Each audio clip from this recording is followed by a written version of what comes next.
안녕하세요. 저 오늘 GV를 하러 온 베테랑 2를 연출한 유승환입니다. 오늘 GV를 위해서 우리 GV 모더레이터를 해주실 김영진 교수님, 김영진 평론가님 안녕하십니까. 시고요.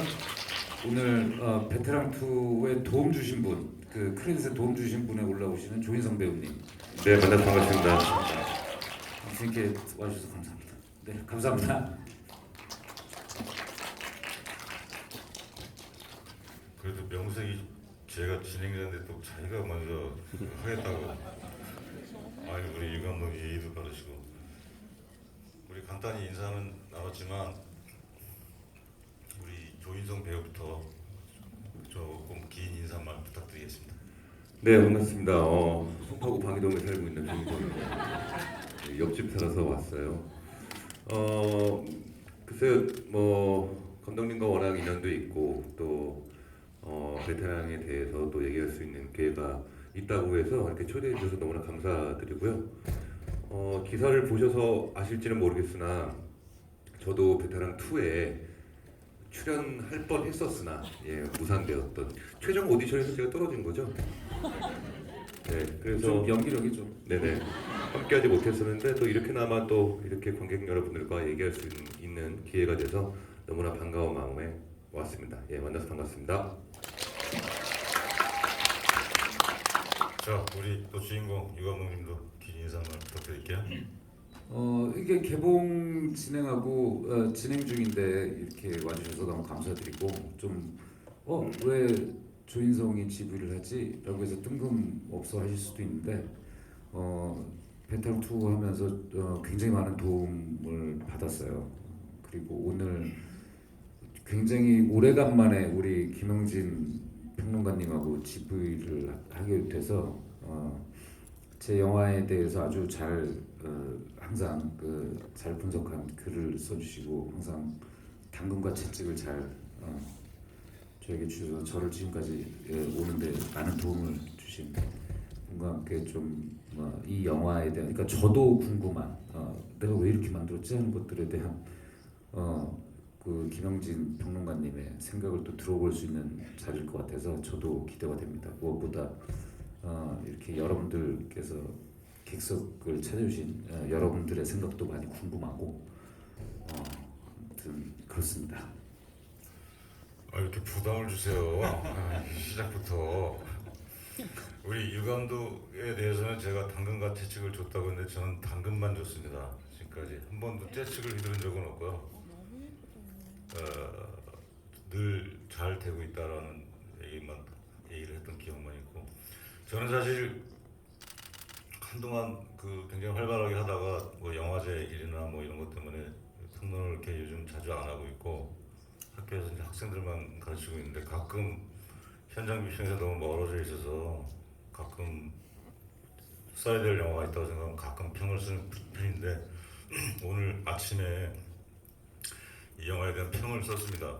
써서 잡지에 송고를 하고 왔는데 인트로덕션 개념으로 이 영화에 대해서 간단히 평론 정리를 좀 하고 밥값을 해야 되니까 저희끼리 좀 얘기를 하고 여러분께 또 질문의 기회를 드리고 이런 시간을 갖도록 하겠습니다. 이 베테랑 2는 베테랑 1의 속편이지만 전혀 다른 결의 영화라고 할 수 있죠.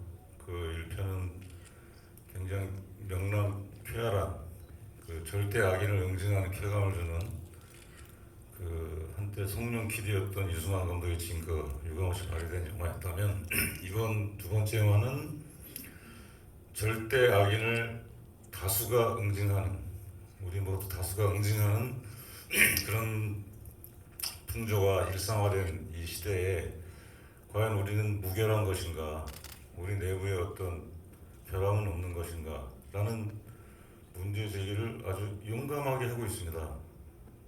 천만을 노리는 영화의 오락영화의 틀을 빌어서 아주 용감하게 하고 있고 저는 그런 점이 매우 인상 깊었습니다. 그래서 영화가 전개될수록 심지어 느와르 톤도 점점 어두워지고 액션 연출도 굉장히 주제와 밀접하게 연관돼서 잘 조율되어 있다고 느꼈어요. 그런 유수의 유승환 감독이 좀 물이 올랐다는 게 제가 군함도 보면서 느꼈는데 시나리오를 볼 때는 몰랐는데 영화를 보니까 전부 군중 장면이에요. 그래서 와 솜씨가 많이 늘었네 이렇게 생각을 했는데 이 영화에서 보면 군중 씬이 굉장히 많이 나오지 않습니까? 일종의 스펙타클인데 그 스펙타클이 주는 쾌감이 있잖아요. 엄청난 사이즈의 인물들이 나오고 동선이 막 복잡하고 그런데 이 영화에서 보면 그걸 보는 걸 즐기고 심지어 중계하고 이런 유튜버들의 그 함부로 이렇게 막 드러내는 그런 것까지 시점을 교차시키면서 마냥 즐거울 수만은 없는 일정한 불편함을 우리가 감당할 수 있을 만큼만 계속 주는 것 같아요. 그런 것들이 굉장히 누적된 게 인상 깊었고 특히 남산 초반에 남산 그 장면도 보면은 굉장히 복잡하게 잘 찍었잖아요. 근데 거기에 유튜버가 이렇게 중계하는 그 시점이 들어가면서 이 관음적인 거, 엿보기를 좋아하는 그런 것이 문제가 있는 건 아닌가? 라는 시선이 같이 들어가고 있기 때문에 야 이런 중충적인 단일하지 않고 중충적인 시선을 계속 견제할 수 있다는 게 너무 놀라웠고 영화가 전개될수록 보면은 1편에서는 그 서도철 형사가 이제 너 이제 끝났어 이러면서 대중의 응원을 받으면서 절대악을 처단하지 않습니까? 근데 2편에서 서도철은 너무 고독해요. 마지막에 가서 별로 응원을 받지 못하는 상태에서 홀로 고독하게 굉장히 피곤하게 그걸 싸워서 이기는데 누가 알아봐주지도 않아. 그래서 유승환 특유의 그 유머가 나오잖아. 아주 힘들어 죽겠다고 징징대면서 앉아있는데 동료들이 또 징징대면서 같이 앉아있는 매우 유승환적인 시그니처가 될 만한 장면을 끝나면서 이제 활용전정으로 라면 먹는 장면이 나오는데 그것에 대한 감흥은 제가 말하면 떨어질 것 같으니까 말씀드리지 않겠습니다. 여하튼 제가 이 영화에 대해서 느낀 소감은 1편과는 전혀 다른 결로 굉장히 복잡한 액션 활극을 찍으면서도 우리 내부에 대해서 우리가 이 무결하게 이 정의감 넘친 집단으로 어떤 대상을 향해서 조급하게 지워버리는 이 문화에 대해서 제대로 가고 있는 것이 맞나? 라는 질문을 과감하게 던지고 있는 준경 감독의 연기에 대해서 높은 평가를 내리면서 마음에 들었어요. 여기까지. 특별히 저희가 뭐 짜고 쳤다고 생각하실 수 있는데 그런 건 아니고요. 감사합니다. 그런 점이 아주 좋았는데요. 그래서 이제 두 분께 일단 우리 또 같이 밀접하게 작업하시는 조인성 배우께 먼저 여쭤볼게요. 배우 입장에서 영화를 보면 좀 다른 느낌이 있었을 텐데 액션도 같이 해보셨고 이 영화에서의 그 액션 연출의 결이랄까 이런 걸 아까 오디션에서 떨어지셨다고 말씀하셨는데 내가 이 영화를 했더라면 이런 심정으로 좀 보실 수도 있었을 것 같아요. 좀 남다른 점이 있었을 것 같아요. 네, 이건 뭐 비하인드 스토리인데요. 제가 이 베테랑 2 시나리오를 이제 모니터를 해달라고 감독님한테 처음 한번 받았던 게 미국에서 어떤 행사를 갔다가 좀 시간이 제가 있어서 그러면 한번 책을 모니터를 한번 해주지 않겠냐고 해서 바로 읽었던 기억이 있어요. 그걸 읽고 나서 저의 생각을 감독님께 얘기를 했었고 지금 평론가님이 말씀하신 것처럼 지금 감독님이 바라보고 있는 어떤 시의성 그리고 관점에 굉장히 공감을 했었고 또 두 번째 질문은 젊은 배우가 이 역할을 이 배역이나 이 시나리오를 봤을 때 어떤 기분일까? 라는 질문을 저한테 던졌던 기억이 있어요. 이거는 글쎄 그때 뭐 혜인이로 뭐 내정돼 있는 상태였으니까 내가 혜인이라면 무조건 한번 도전해보고 싶은 욕심이 좀 생긴다. 뭐 그거는 배우만이 알고 있는 약간 직감적인 같은 뭐 그런 느낌이 있는데요. 악역을 해보고 싶다라는 생각은 배우들이 뭐 이렇게 할 수 있잖아요. 근데 구체적으로 이 친구가 왜 이렇게 됐는지에 대한 얘기는 나오지는 않아요. 그러니까 그런 빈 곳을 잘 채워가면서 캐릭터를 운영해 나가면 되게 재밌겠다. 그리고 여러분들이 유승환 감독님에 대해서 오해하고 있는데 유승환 감독님 하면 액션, 활극만 생각하게 되잖아요. 근데 캐릭터와 이 관계 그리고 개연성 이걸 굉장히 많이 신경을 쓰고 실제로 거기에 시간을 굉장히 많이 투자를 해요. 그래야지만 이 액션 활극이 배우들이 움직이거나 이 캐릭터가 움직였을 때 아무래도 탄력을 받기 때문에 사실 액션보다는 캐릭터 구축에 더 많은 시간을 할애하고 더 많은 이야기를 나누고 드라마 찍을 때가 가장 더 힘들거든요. 그래서 이 젊은 배우가 이제 그렇게 캐릭터 플레이를 감독님과 같이 해가면서 작업을 유승환 감독님과 작업을 할 수 있다는 건 젊은 배우들한테는 굉장히 큰 기회일 수 있겠다라는 생각에 아마 굉장히 반가워했을 시나리오라고 생각을 한다라는 얘기를 한 적이 있습니다. 자, 그럼 유 감독도 한 말씀 해주세요. 조인성 배우의 그 오디션 탈락한 역할은 밀수 끝나고 이제 뭐 시나리오 모니터도 하고 하면서 영화 다 보셨죠? 그 영화 오프닝 보면 왜 그 봉영사가 처음 와가지고 아는 그 도박 테이블의 구성원들이 밀수의 그 해녀 배우들이거든요. 그 약간 이제 그냥 만든 사람들끼리만의 농담인데 그 밀수에서 이제 돈 벌어가지고 이렇게 도박으로 탕진하고 뭐 이러고 있고 그 보면 이제 돈 관리하는 인물이 담배 물고 막 그 돈을 고무줄에 넣어서 이렇게 돈 자루에 채우는 인물인데 그 역할을 조인성 배우한테 맡기려고 했었어요. 근데 그러니까 조인성 배우 그 제가 연락해서 자기한테 그 돈 세는 거 연습하라고 그랬었죠. 그래서 알았다고 그러고 이제 뭐 자기는 큰 역할인 줄 알고 막 돈 세는 거 열심히 또 막 하고 그리고 그날 현장에 염정아 배우도 촬영을 하러 왔었는데 그러니까 오프닝이 보면 이게 약간 지금 이게 방방 뜨잖아요. 근데 여기에 조인성, 염정아 같은 스타까지 들어와서 카메오를 하게 되면 그러니까 너무 이게 이제 그 뒤로는 바로 본 게임으로 들어오면 완전히 이제 이게 확 달라지는 건데 그러니까 저의 계산은 그냥 전체 요리를 약간 안정되게 이렇게 좀 달달하게 해놓고 이 본 요리는 하드코어야 이러고 가는 거였었는데 그러니까 스타까지 나와서 그 카메오를 하게 되면 좀 이게 너무 덜컥거릴 것 같더라고요. 그래서 제가 눈물을 머금고 자긴 탈락이야 이러고 연락을 했었죠. 그 팬분들한테 죄송스럽지만 저는 저한테 왜 그러시나 이런 생각을 했어요. 그러니까 머거디시 이후에 점점 역할이 좀 줄거든요. 화면에 나오는 시간들이요. 이렇게까지 가자는 건 더 이상 자네와 안 보겠다 이런 뜻으로 받아들여야 되나?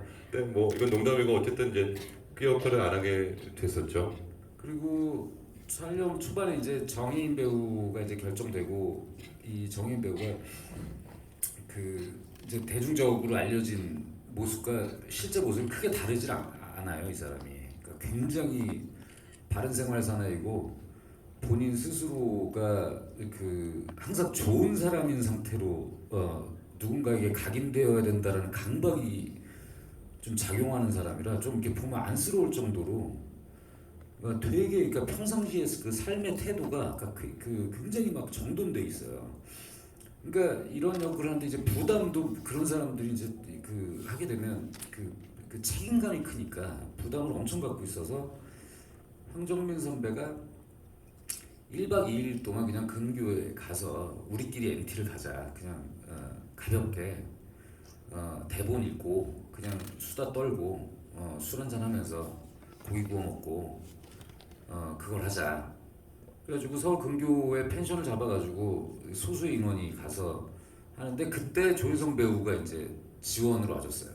그래서 정혜인 배우를 만나서 유성은 그렇게 나쁜 사람 아니다 막 이런 얘기하고 뭐 얘기하고 본인이 그러니까 이 어쨌건 정혜인 배우보다 선배로서 이 또 정혜인 배우의 얘기를 부담을 막 들어주고 대화를 되게 잘하는 사람이거든요. 조인성이란 사람이. 그래서 정혜인 배우가 그때를 분기점으로 좀 진짜 많이 좀 이렇게 확 뭐가 풀렸어요. 그래서 제가 좀 그런 게 되게 좀 고맙죠, 조인성 배우한테. 진짜 도움을 많이 주셨네. 어? 근데 뭐 별 얘기는 안 했고 이제 아무래도 그 친구의 마음에 완전히 뭐 감히 뭐 동기화돼서 뭐 얘기할 수는 없겠지만 유승환 감독님과 또 정민이 형 이렇게 작업을 하게 되면 되게 주눅이 들기도 하고 내가 부족하면 어떡하지? 내가 이 영화에 지정이 되게 연기를 하면 안 되는데 뭐 이런 생각들이 저를 막 짓누르거든요. 그렇기 때문에 그런 것들에 대한 공감 그리고 충분히 능력치가 되는 친구라고 생각이 들고 그러니까 생각보다 자기 자신을 좀 못 믿을 때가 있거든요. 그래서 믿어도 된다라는 얘기를 했고 그리고 감독님이랑 아무래도 이제 나이 차이가 좀 있다 보면 이제 이 캐릭터에 대해서 이거 이렇게 얘기하기 좀 불편할 수 있어요. 그러니까 먼저 편하게 아무리 그렇게 해줘도 본인이 이게 불편해질 수 있기 때문에 생각보다 굉장히 많은 얘기를 들어주시고 그거에 대한 또 그 예를 들면 이제 플러스 알파가 되는 것들을 이제 포함시켜서 캐릭터에 또 구축에 포함시키기도 하거든요. 그런 아이디어가 있을 때는 반드시 얘기를 해라. 안 돼, 아닌 거 말고 뭐 되면 땡큐고 이런 마음으로 좀 현장에 임하면 좀 더 되지 않겠냐 뭐 이런 얘기를 했던 기억이 있어요. 진짜 이 자리에는 없지만 그 정혜인 배우 연기가 아주 저도 인상적이었는데 그게 굉장히 당사자 입장에서 하기 어려웠던 연기였을 것 같아요. 속을 드러내지 않고 심지어 마스크 쓰고도 많이 나오잖아요. 그렇죠. 그런데 그 속을 알 수 없어서 무섭고 굉장히 강력한 파워를 가지고 있고 겉은 굉장히 멀끔하게 보이고 이래서 아주 그 사악한 끝을 알 수 없는 걸 감추고 있는 아주 잘생긴 빌런으로 적합했다고 생각하는데 사후적인 평가는 다들 어떻게 하고 계세요? 정혜인 배우에 대한. 당연히 저는 그 정인 배우의 연기에 대단히 만족하고 있고 그 이후로는 저도 처음에 만났을 때 사람이 너무 선량해서 제가 정인 배우와의 첫 만남이 제가 프로듀서로 참여했었던 시동이라는 영화가 있는데 그 시동 현장에서 처음 봤었거든요. 근데 현장에서 만났는데 이렇게 짝다리도 안 짚어요. 그러니까 그래서 이 바른 생활 사나이는 뭐지? 그리고 이게 항상 이게 탁 해맑게 웃고 있고 그리고 술 주정도 없어요. 그러니까 술도 많이 마시는데 근데 술을 마시고 나서도 집에 들어가면 꼭 운동을 한대요. 그러니까 이 보기랑 다르게 이 그 전완근 요새 유명해진 그 정해인 전완근이 실제 막 그 등 근육 막 이런 게 장난 아니거든요. 근데 제가 이렇게 잘 관찰해 보니까 사람이 어떻게 화와 스트레스가 없는 사람이 어디 있겠어요. 근데 이 안에 엄청나게 뭔가가 쌓여 있는데 이거를 분출을 제대로 누구에게도 해를 끼치고 싶진 않고 그냥 그게 선량하게 살아가는 게 그냥 이 사람의 본성이 돼버린 사람이라 그래서 그 화를 어떻게 해결해? 그러니까 운동한다고 그러더라고요. 계속. 그러니까 제가 볼 때는 진짜 최악의 방법으로 스트레스를 해소하는 건데 그러니까 물론 운동에서 이렇게 하는 게 좋죠. 근데 이제 뭐 예를 들어 사람이다 보니까 좀 욱해가지고 뭐 좀 발산을 하기도 하고 막 이래야 되는데 이게 꾹꾹 담겨 있는 거예요. 저거를 약간 건드리면 뭐가 이게 터져나오는 게 있겠다. 근데 그러니까 마스크를 쓸 때 오히려 연기가 눈이 마스크를 쓰니까 처음에는 자기도 답답하다가 이 눈으로만 표현해야 된다 이것 때문에 답답해하다가 오히려 그러니까 우리가 왜 이 마스크 쓴 히어로들 보면 마스크가 오히려 용기를 주고 뭐 이런 것들 있잖아요. 자기 정체성을 감춰주니까. 그 약간 영화 속의 인물하고 비슷하게 그 마스크를 쓰고 연기할 때 좀 눈이 훨씬 더 제가 못 봤던 눈들이 막 나오고 그리고 액션할 때는 뭐 거의 그 보니까 본인이 액션을 하면서 자기 안에 쌓여 있던 그 스트레스 화를 막 폭발시키는 느낌이어서 그러니까 조인성 배우는 좀 달라요. 그러니까 조인성 배우도 되게 사람과의 관계가 되게 좋고 선량하고 한데 약간 경험이 쌓이다 보니까 이 사람만의 이 화를 다스리고 하는 방식이 그러니까 제가 볼 때 이 사람은 자기가 다스리는 방식을 좀 안정적으로 찾은 느낌이거든요. 그러니까 연기할 때 뭐 어떤 특별한 포인트에서 막 광적으로 이렇게 뭐 해소를 하거나 그런 느낌 없이 이렇게 좀 안정감 있는데 정혜인 배우는 광기가 좀 있어요 연기할 때. 그러니까 그 에너지가 제가 볼 때는 그래서 우리 찍는 내내 와 이게 정혜인이 지금 우리 영화를 살리고 있어 막 이랬었거든요. 그래서 저는 지금도 무대 행사 다니면서 막 혜인아 자기가 살렸어 우리 영화 이러고 지금 그러고 다니고 있죠.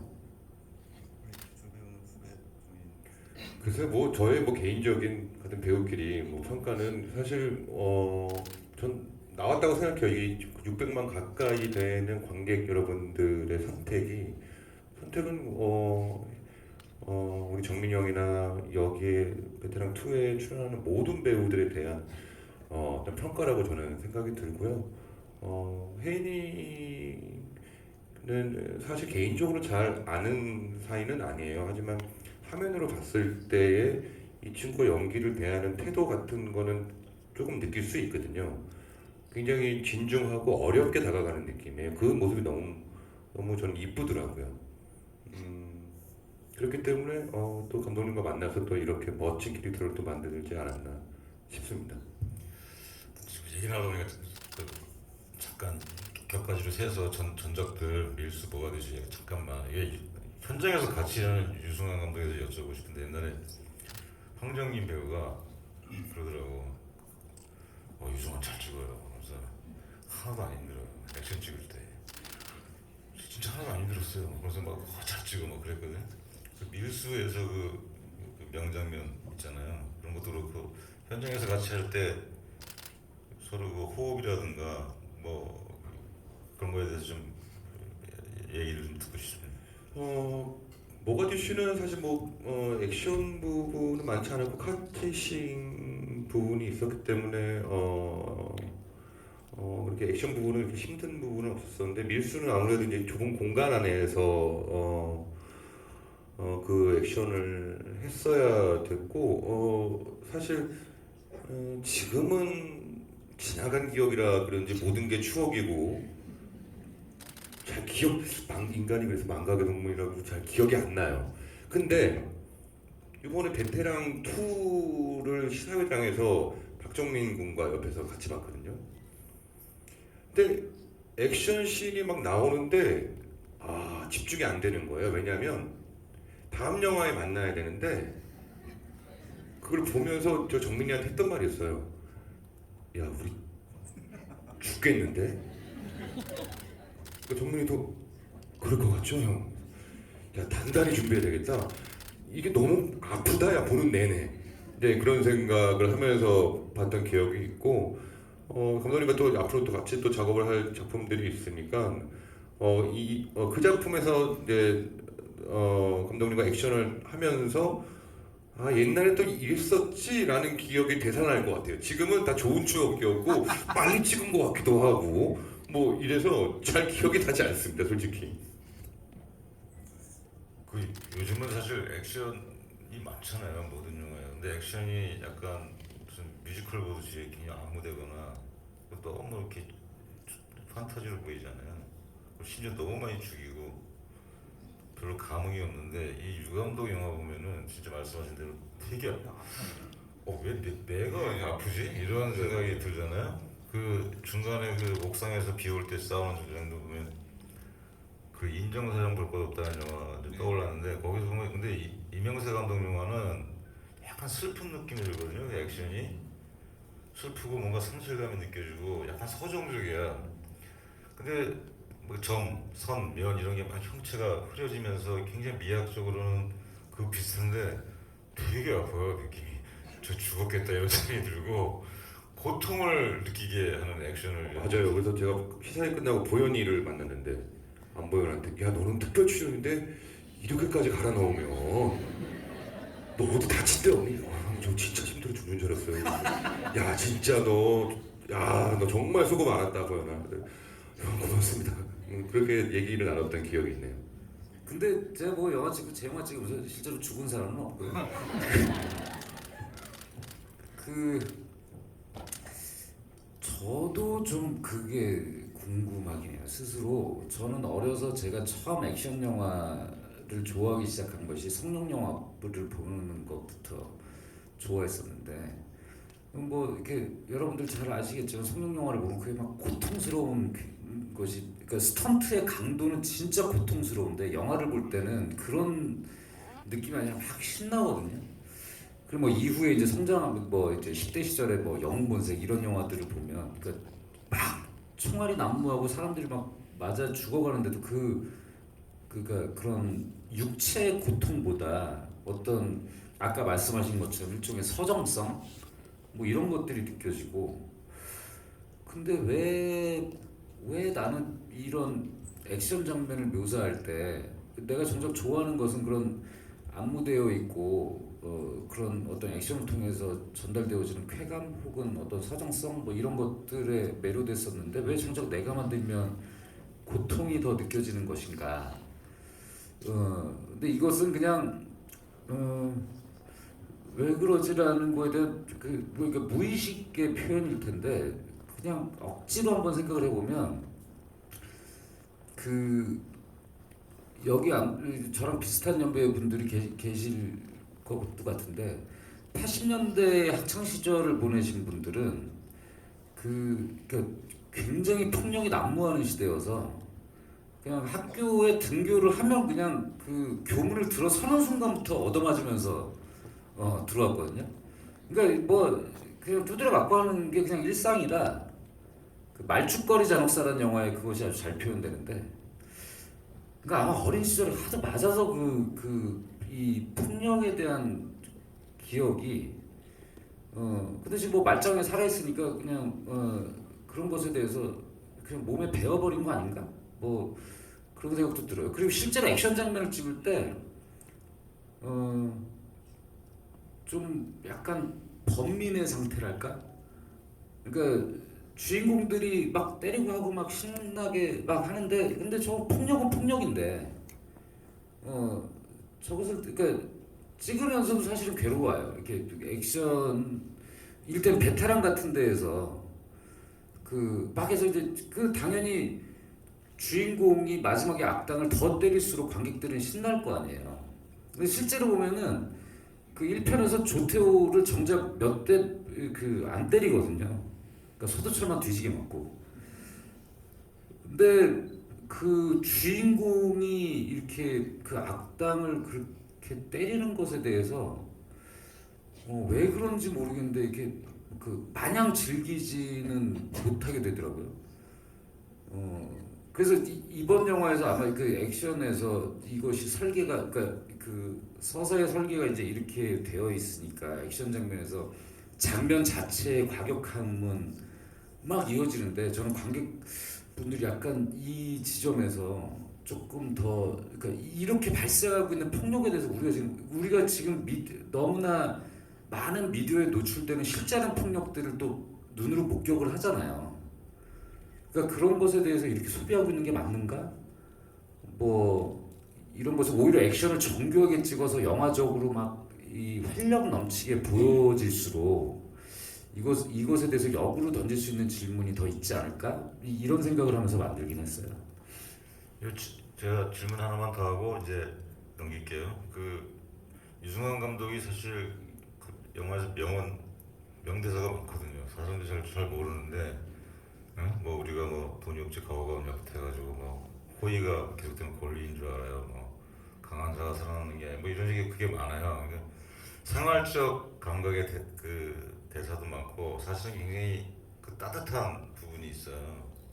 근데 저 사람에게는 또 그 이면에 굉장히 세상에 대한 어떤 비관도 있고 그래서 그게 지킬과 하이드처럼 왔다 갔다 하는 그런 부분이 있는데 사실 이 베테랑에도 투에도 되게 따뜻한 것들이 있잖아요. 그 동료애와 가족애 그거에 대해서 그 심금 울린 장면들이 좀 있지 않습니까? 혼자 직접 직접 얘기하는 건 무관하니까 한 말씀 해주세요. 네, 저는 그 장면이 아까 되게 좋았다고 얘기를 했거든요. 이 아이한테 문제가 생기니까 서도철한테는 두 가족이 있죠. 경찰 식구. 글쎄요, 그러니까 요즘 사회에서는 그것이 반드시 나쁘다라고 얘기하는 건 아닙니다. 현대 사회니까요. 근데 이 베테랑에서 나오는 이 경찰 식구들, 그러니까 마치 그 일이 본인 일처럼 다 같이 걱정해주면서 서도철의 가족이 있는 이 공간에 같이 들어와서 걱정해주잖아요. 저는 그 장면이 이상하게 짠했어요. 저도 제 친구들이 무슨 일이 나거나 제 동료들이 무슨 일이 났을 때 같이 있어주고 같이 걱정해주고 어떤 도움이 안 된다고 하더라도 좀 가만히 지켜봐주고 했던 그 직장 동료, 그러니까 우리도 다 직장 동료죠. 전화 한 통화 넣어주고 지금 어디야? 어디 있어? 뭐 이런 대화를 하면서 그래서 좀 그런 장면이 저 개인적으로는 이 가족의 의미가 감독님도 두 가지의 지금 실제로 또 외운의 강을 또 이끌고 계시지만 그 외운의 강의 분위기도 사실 그런 분위기거든요. 그런 모습, 어쩌면 감독님의 모습을 또 그런 식으로 또 투영한 건 아닐까. 그래서 굉장히 그게 정겹고 반가웠고 좋았었어요. 잘 되고 있지, 유 감독. 하여튼 근데 이제 얘기 중에 몇 분은 밖에 나가시기도 하고 그러는데 지하철 시간 때 네, 저는 걱정해요. 좀 우리가 너무 재미없게 얘기하고 있는 건 아닌지. 여러분들이 혹시 그러신다면 제가 좀 더 웃겨보려고 좀 노력을 해보겠으나 제가 예능을 좀 출연한 지가 조금 돼가지고 좀 뭐 감이 좀 없는 건지 오늘 밤은 저와 만나기로 약속을 하셨던 걸로 기억을 하고 있는데 네? 늦게 끝내주세요. 노력해보겠습니다. 지금부터 나가지 마세요. 나가시면 큰일 나고 봉변 당하실 것 같다. 죄송합니다. 제이열 7번 분 질문 받을게요. 네, 감독님 안녕하세요. 제 질문 두 가지를 올렸는데 하나는 이제 오늘 GV가 베테랑 3편에 조인성 배우님 출연을 염두에 둔 빌드업인지 궁금하고 또 하나는 선우가 범죄자 사냥에 빠지게 된 이유가 궁금합니다. 감사합니다. 네, 그건 생각 못했는데 우리 나가면서 한번 진지하게 얘기해 보는 게 어떤가. 베테랑 3편을 한 건 아니고요. 그냥 순수하게 그냥 우리 영화에 되게 가깝게 붙어서 자기 영화처럼 생각을 해준 사람이고 그리고 아무래도 이 롯데 월타가 지역구다 보니까 이렇게 부르면 나올 것 같은 예감에 그래서 한 거였어요. 근데 나가면서 한번 진지하게 얘기해 보겠습니다. 사실 두 번째 질문에 답을 해드리자면 진행을 하던 여러 버전, 제가 시나리오를 초고에서부터 이 완성고가 나올 때까지 심지어 후반 작업을 하면서도 대본을 계속 손을 보는 타입이거든요. 그래서 같이 일하는 사람들이 좀 피곤해하는데 초창기 버전에 정혜인 배우 캐스팅을 하고 난 직후에 이 박선우가 왜 해치가 되는가에 대한 과정이 있는 전사가 있는 버전이 한 번 있었어요. 근데 어떻게 해도 그러니까 제가 그것을 사실 그 버전을 누락시킨 이유는 일단 첫 번째 1편이 워낙 이제 성공을 해서 그 악당에 대한 그 인기가 높았지만 이것은 이제 베테랑이라는 시리즈잖아요. 그러니까 이 시리즈의 주인공은 사실은 저한테 중요한 인물은 서도철이었어요. 그러니까 서도철의 성장이 되게 중요했던 거고, 그러니까 서도철이 자신이 상대할 때 명확하지 않은, 자신이 명확하게 결론을 내릴 수 없는 상대를 대할 때의 그 곤란함이, 그러니까 서도철의 성장을 다루는 데 있어서 저한테 되게 중요했다고 봤고, 두 번째 이유로는 이 인물은 이거는 저는 약간 거울 같은 거라고 생각을 했어요. 지금 현재의 여러 가지 벌어지고 있는 이슈들에 대해서 갖고 있는 어떤 상징으로 생각을 해서 오히려 이 인물한테 명확한 모든 답을 이 영화 안에서 줘버리면 제가 관객분들하고 이 영화를 보고 나서 안녕하세요. 그 관객분들하고 이렇게 제가 진짜 하고 싶어하는 이야기에 대해서 도달하는 게 오히려 더 좀 어렵지 않을까? 어떤 이 인물이 결국 주려고 하는 것은 저는 혼란인데 그냥 혼란 자체로 두는 것이 저는 의미가 있다고 생각을 해서 진행을 했죠. 그리고 이 인물은 사실은 그 해치 이 이후에 여러분 쿠키 보셨죠? 해치가 탈출한 이후의 시나리오가 존재하는데 이제 거기에서 되게 명확하게 모든 사연들이 좀 나오게 돼. 그러니까 이 사람의 가족사가 그 1편의 아주 중요한 인물과 연결이 되어 있고 그리고 그 인물이 이 사람을 탈출시킨 거고 그래서 그로 인해서 그 베테랑 1편 그러니까 베테랑의 외전인데 그 베테랑의 1편의 이 이야기와 연결이 돼가지고 풀어져가는 액션 진짜 액션 영화 시나리오가 존재하고 있는 상태예요. 그래서 이것이 이제 뭐 어떻게 될지 모르지만 일단 정혜인 배우하고는 얘기를 하고 있는 상태고 베테랑 3편은 지금 황정민 선배하고 대화를 나누면서 어떤 방향으로 갈지에 대해서는 지금 뭐 이야기를 나누고 가닥을 잡아가고 있는 상태인데 이거 뭐 또한 뭐 어떻게 될지 모르는 일이죠. 사람 일이. 하여튼 내부적으로는 준비를 차근차근 하고 있습니다. 저도 오디션에 한번 참가해 보도록 하겠습니다. 그러니까 모르는 거예요. 말이 씨가 된다고. 그래서 오늘 이 기점이 될 수도 있어. 그래서 한 4년 후에 또 오늘 얘기할지도 몰라요. 그죠? A열 24번? 네, A열 24번 분 질문해 주세요. 네, 근데 두 개를 질문해가지고 어떤 걸 생각해서 모르겠는데, 그 제가 그냥 혼자 망상을 해봤는데 그 우리나라의 대표적인 그 액션 영화 시리즈가 베테랑하고 범죄도시가 있잖아요.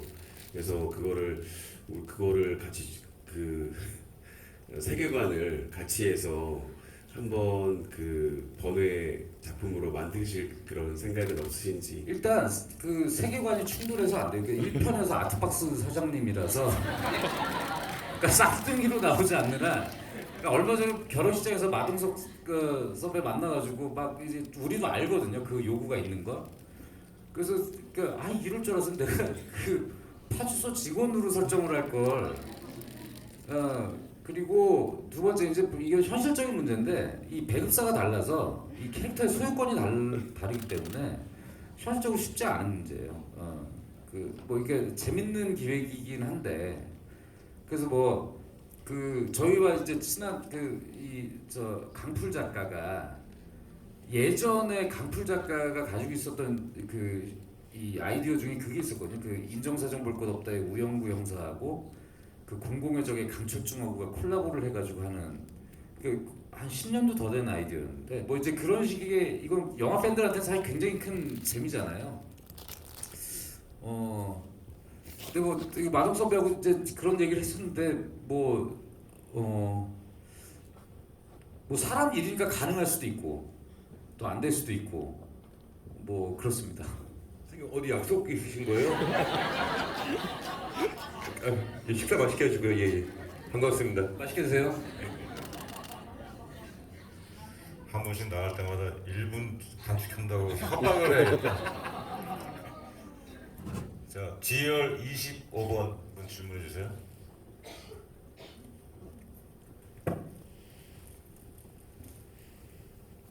안녕하세요. 정말 너무 팬이고요. 지금 저 N차 관람하고 있는데 감독님 하나 여쭤볼 거 있는데 조인성의 팬이신지 명확하게 구분해 두 주시면 분 다 우리가 리액션을 팬입니다. 정확하게 감독님도 감독 영화 다 봤고요. 감사합니다. 네, 조인성 배우님도 팬입니다. 먼저 감독님께 하나 여쭤볼 거는 이제 배우님들 이제 인터뷰 같은 거 봤을 때는 가장 어려웠던 점이 뭐 옥상에서 그 비 오는 그 되게 춥고 힘들었다고 했는데 촬영하시면서 뒤를 보시면서 가장 힘들었던 뭔가 가장 뭐 애쓰셨던 그런 씬은 어떤 건지 궁금하고요. 하나는 조인성 배우님께 궁금한 건데 그 전에 이제 배우님들 도와드린다고 MT 간다는 걸 기사에서 저도 봤었거든요. 가서 어떤 재밌는 에피소드가 있었는지 좀 자세히 풀어주셨으면 감사하겠습니다. 저는 아까 말씀드렸던 것처럼 이제 그 얘기가 전부고요. 뭐 종민이 형이랑 오랜만에 뭐 수다 떨고 뭐 그렇게 했던 기억밖에 없습니다. 뭐 고기 몇 점 주워 먹고요. 네, 고기 맛있더라고요. 네. 오히려 육체적으로 기술적으로 이렇게 막 손길이 많은 거는 그런 액션 장면들이 좀 힘들긴 하죠. 이렇게 남산 이런 거는 실제로 여러분들 남산 가보시면 거기 텅 비어 있잖아요. 근데 거기에 한 3,400명의 사람들을 이제 하고 거기에서 질서를 만들어내고 실제 그렇게 사용되는 것처럼 뭔가를 하고 또 안전장치들을 하고 그다음에 그 옥상도 실제로 옥상이 요즘 건물들이 배수 설비들이 잘 돼 있어가지고 물이 그렇게 찰랑찰랑 안 쌓이거든요. 그러니까 물을 그 막으려고 또 막 그 배수구들을 막고 뭐 하고 또 제작부들은 촬영 끝나면 그 물을 또 다 빼고 주변에 뭐 이제 그런 아주 뭐 잔속길들은 많이 가는데 액션 장면들은 오히려 그 향해야 되는 목표 지점이 또렷하고 명확해서 가는 길이 힘들더라도 뭔가 이렇게 더 헷갈리는 건 덜 헷갈리거든요. 그냥 가면 되니까. 누가 누굴 때린다, 맞는다, 구른다, 뭐 한다 이런 행위를 명확하게 포착을 해주면 되니까. 근데 눈에 보이지 않는 것들을 관객들한테 정확하게 전달해야 되는 것들. 이제 많은 부분이 이게 심리를 묘사해야 되는 부분들이나. 우리 영화에서 가장 좀 그 황정민 배우도 그렇고 저도 그렇고 애를 먹었던 것이 국가수에 갔다 와가지고 그 이거 지금 민강훈이 진범이라고 밝히면 안 된다고 해서 이제 자기가 잡아온 증거를 가지고 이제 쭉 설명하는 좀 긴 시간의 장면이 있는데 그 장면이 되게 애를 먹었어요. 그러니까 공간도 딱 한정된 공간에서 이루어지고 오히려 단둘이 대화하는 장면도 아니고 여러 사람들이 있고 그 제한된 공간에서 어떻게 하면 그 대화의 맥락에 따라 계속 이걸 그 대화의 내용을 진행을 시켜줘야 되니까 환경들을 바꾸는 블로킹도 만들어줘야 되고 근데 이것이 너무 번잡하면 대화에 집중이 안 되니까 그 내용을 전달할 수 있는 최적의 포지션들을 잡아줘야 되고 그 대사가 또 되게 기니까 그 황정민 선배님이 스타일이 어떤 스타일이냐면 현장에 어쩔 때는 스태프들보다 더 빨리 올 때가 있어요. 그러니까 현장에 가장 먼저 와서 아침부터 막 현장을 다 점검하고 자기가 해야 될 거 준비하고 막 아침부터 이러는데 이 양반 이제 나이가 드니까 배터리가 금방 나가. 그래가지고 이게 그리고 막 주변에 막 그 상대 동료들 대사 뭐 세팅 이거 다 신경 쓰느라고 자기 대사 배울 타이밍이 없어가지고 자기 대사 깜빡깜빡 해요. 그러니까 대사 분량도 많고 그게 전환을 이루어주는 되게 중요한 장면이라는 그 압박이 또 본인한테 작용을 해서 제가 기억하는 베테랑 2편은 저한테는 그 장면이 되게 힘들었어요. 그러니까 그 장면이 설득이 돼야 이제 그 박선우를 쫓아서 가는 게 되니까 이 장면을 어떻게 하면 재밌게 찍을 수 있지, 어떻게 하면 명확하게 전달할 수 있지, 뭐 이런 것들이 있어서 오히려 뭐 그 코미디를 발생시키거나 액션을 하거나 무섭게 만들거나 이런 것들은 그냥 목표 방향이 있으니까 레퍼런스들도 많이 있고 가는데 그렇습니다. 네, H열 14번 관객분 질문해 주세요.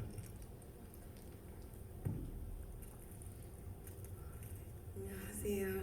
네, 전 베테랑 두 번째 봤는데요. 잘 봤고요. 저 아까 조인성 배우님한테 질문 남겼었는데 만일 베테랑 3가 이제 만들어져서 이제 캐스팅 수락을 하신다면은 서도철과 같이 되게 몸은 많이 힘들지만 정의로운 캐릭터 대 이제 몸 하나도 안 힘든 빌런 중에 어떤 거 수락하시고 싶으신지. 몸은 안 힘들어야 되는 것 같아요. 왜냐면 아까 질문했던 연장선으로 감독님의 이제 연출자로서는 그런 씬들이 더 브로킹이라든지 뭔가 템포라든지 연출가는 그렇게 구분할 수 있겠지만 배우는 그 비 오는 날 그 액션 씬을 보면서 겨울이잖아요. 겨울에 또 물도 찰랑찰랑 있잖아요. 그러면 뭐 나름대로 안에 수트를 뭐 입는 방안도 있고 뭐 여러 가지 방안이 있습니다. 근데 정말 죽을 것 같아요. 왜냐면 살수차로 뿌리거나 그러면 이게 겨울이다 보면 이렇게 약간 얼굴을 베는 듯한 느낌도 들고 그리고 이제 물도 어딘가에 새고 이러면 이게 뜨거운 물로 잠깐 들어갔다가 다시 나오거나 뭐 여러 가지 방법들이 있는데 그 참 육체적으로 화를 다스리는 방법에 대해서 여러 가지 좀 생각을 하게 되고 손가락을 한 번씩 눌러본다든가 허벅지를 한 번씩 꼬집어 본다든가 근데 그게 그 화가 다른 거에 대한 화가 아니고 그냥 살려고 하는 거거든요. 그러니까 인간이 극한으로 이렇게 몰리면 이렇게 살아야 되겠다라고 하면 그 화가 나요. 감독님한테 화가 나는 게 아니라 뭐 그래서 이제 그런 걸 보면서 와 정말 다들 화가 많이 나 있었겠다 뭐 이러면서 봤던 기억도 들고 그런 면을 봤을 때 네, 몸 힘들지 않은 캐릭터가 최고입니다. 제가 이제 수년 동안 지켜본 조인성이란 배우는 말은 이렇게 하지만 그런 환경이 눈앞에 펼쳐지면 자수할 수도 있어요. 자기가 사표를 쓰고 형사면 사표 쓰거나 법인이면 자수할 수 있어요. 네, P열의 19번 광역분 질문해 주십시오. P열의 이성희 삼촌 잘생겼어요. 안 보였어요. 고맙습니다. 질문 끝났어요? 그래서 계속 이 외모를 유지하기 위해서 마스크팩도 계속 붙이고 피부과도 열심히 다니는 그런 배우가 되도록 노력하겠습니다. 합니다. 저도요. 박수 한번 크게 해주세요.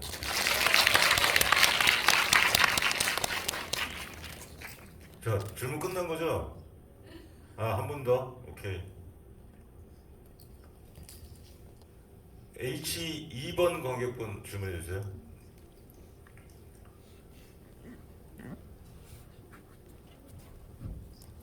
계단 조심하세요.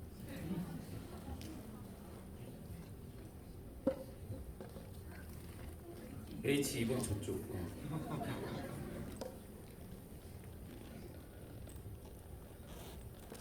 저 우선 그 류승환 감독님의 영화를 너무 사랑하고요. 저는 조인성 배우님의 질문은 조인성한테 하셔도 돼요. 저 괜찮아요. 사실 저는 베테랑도 2회차 관람이라 류승환 그 감독님의 아주 팬이지만 예 알아요. 네네네 하셔도 그런 말씀 안 하셔도 돼요. 제가 더 비참해져서 그래요. 네, 조인성 배우님의 아주 오랜 팬이라 사실 질문은 조인성 배우님께 드렸는데요. 좋습니다. 예. 너무 떨려가지고 죄송합니다. 천천히 하셔도 돼요. 제가 질문 드렸던 내용은 만약에 베테랑에 참여를 하신다면 굉장히 탐났던 배역이 있는지 궁금했습니다. 근데 저는 개인적으로는 이번 2에서는 안도현 배우님의 캐릭터가 잠깐이지만 굉장히 인상적이었거든요. 그래서 그런 역할로도 참여하실 의향이 있으신지 아유, 왜 그러세요? 그건 이게 보현이니까 실제로 보현이는 복싱 선수였어요. 체육 고등학교를 나왔고 메달이 있죠. 예, 메달이 있을 정도로 엄청난 친구고요. 저는 이제 무릎 수술도 하고 허리도 안 좋아서 그런 역할 하면 이제 사고가 나니까 이제 글쎄요, 베테랑 2 너무 재밌게 봤지만 제가 할 수 있는 역할은 없는 것 같아요.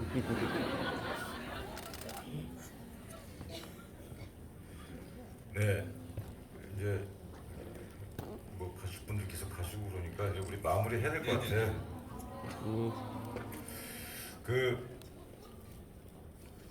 결국 마지막 장면을 얘기 안 할 수가 없는데 저는 그 장면 아주 좋았는데 그 주인공이 굉장히 고생을 하고 들어왔는데 그 유승환식 치하의 방식이라고 생각해요. 그 주인공에 대한 그 낯가지런 말 한마디도 안 하고 근데 그 주인공은 그 순간에 또 통절한 자기 반성도 하고 근데 짜다라는 그 반응 가지고 그 주인공과 그 가족에게 치하를 하는 그 장면 보고 와 감동 많이 늘었다 저는 이렇게 생각했어요.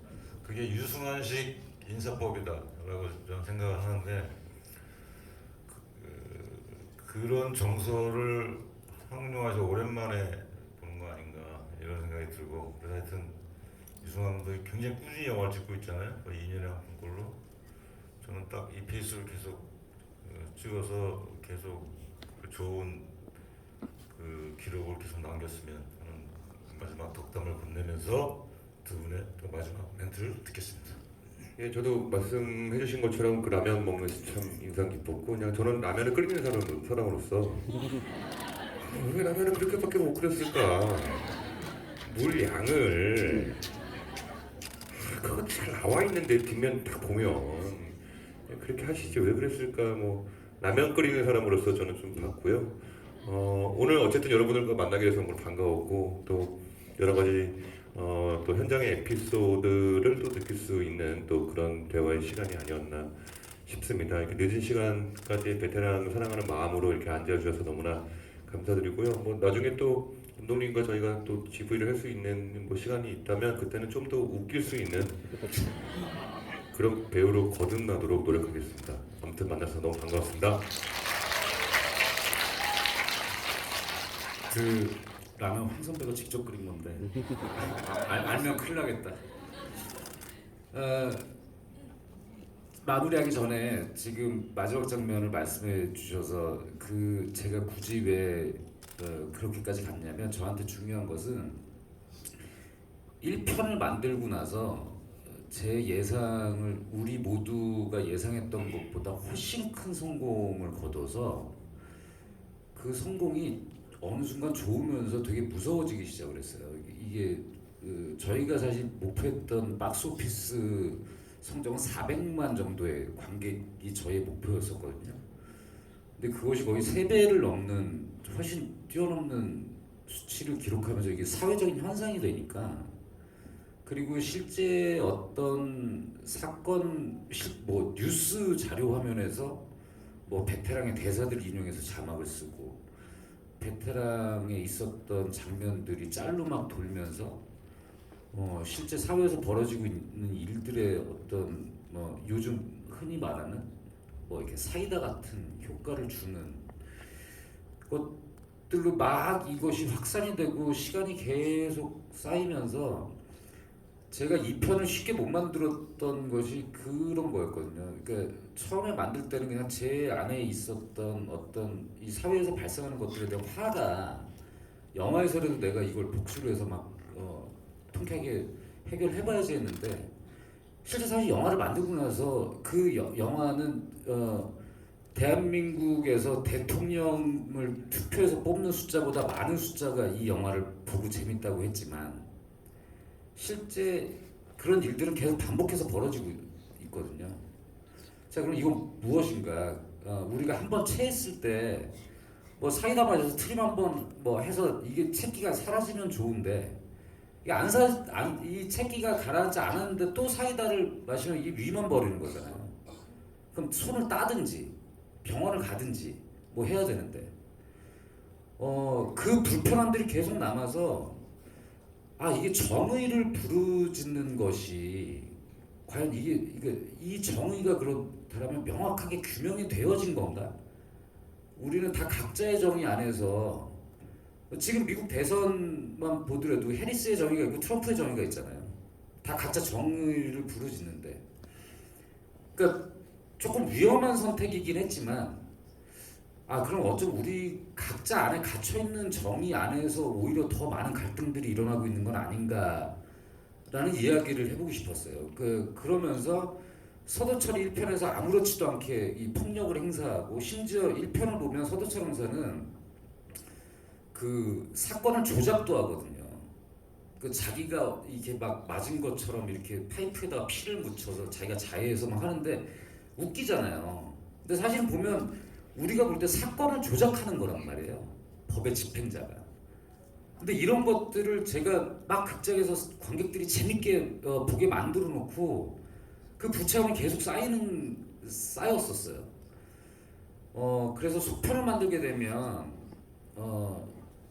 조금 더 달라야 되겠다. 그러니까 이 서도철이 어떻게 해서든 성장하는 모습까지를 도달을 해야 오히려 그러니까 박선우, 해치라는 역할은 이 서도철을 이 성장시킬 수 있는 동력으로서 작용을 시키고, 그래서 마지막에 저에게 되게 중요했던 것은 서도철이 수갑을 채우면서 그러니까 조서로 네가 왜 그랬는지를 증명을 하겠다라고 얘기를 하잖아요. 저한테 그 순간이 되게 중요했고, 그러니까 원칙을 지키는 전문가의 모습, 그리고 마지막에 다음 세대에게 사과할 줄 아는 어른의 모습이 그러니까 저 개인적으로 만든 사람으로서 되게 중요했어요. 그러니까 그런 사람들이 얼마나 귀한가라는 것에 대해서 우리 모두 다 원칙에 대해서 얘기하고 하지만 그것을 못 지키는 것을 너무 많이 보잖아요. 그렇기 때문에 이 자리를 빌어서 제가 아마도 뭐 이런 얘기를 할 수 있는 거의 마지막 자리일 것 같은데 그런 의도를 가지고 뭐 만들었다는 말씀을 드리고 오늘 진행해 주시고 마지막 멘트는 내가 할게. 기다려. 두 분께 감사드린다는 말씀을 드리면서 이 관객 여러분들께도 감사드립니다. 우승하는 거 말 진짜 잘하네. 오늘 진짜 말 잘하시는데. 우리 베테랑도 너무 좋은 영화라고 느껴지지 않습니까? 이거 약간 힘든 거 아시죠? 저 인터넷 안 보고 있대. 그러니까 널리 퍼뜨려 주세요. 베테랑2는 아주 잘 만든 좋은 영화입니다. 그리고 습관인데 유승환 감독이 아까 저 잠깐 들어오기 전에 화장실에서 뭘 했는지 알아요? 다음 영화 진짜 죽일 것 같아요. 맨날 그래. 지금 영화 끝나고 다음 영화 진짜 죽일 것 같아요. 이러는데 이 두 분이 같이 하는 걸로 알고 있어요. 우리 언젠가는 한 3년 후, 2년 후 다시 한번 만납시다. 좋은 결과를 갖고 오늘 이 자리를 기억하면서 한번 또 다시 좋은 영화로 만나실래요? 네. 좋습니다. 그날을 기약하면서 오늘 여기까지 하고 끝내겠습니다. 고맙습니다.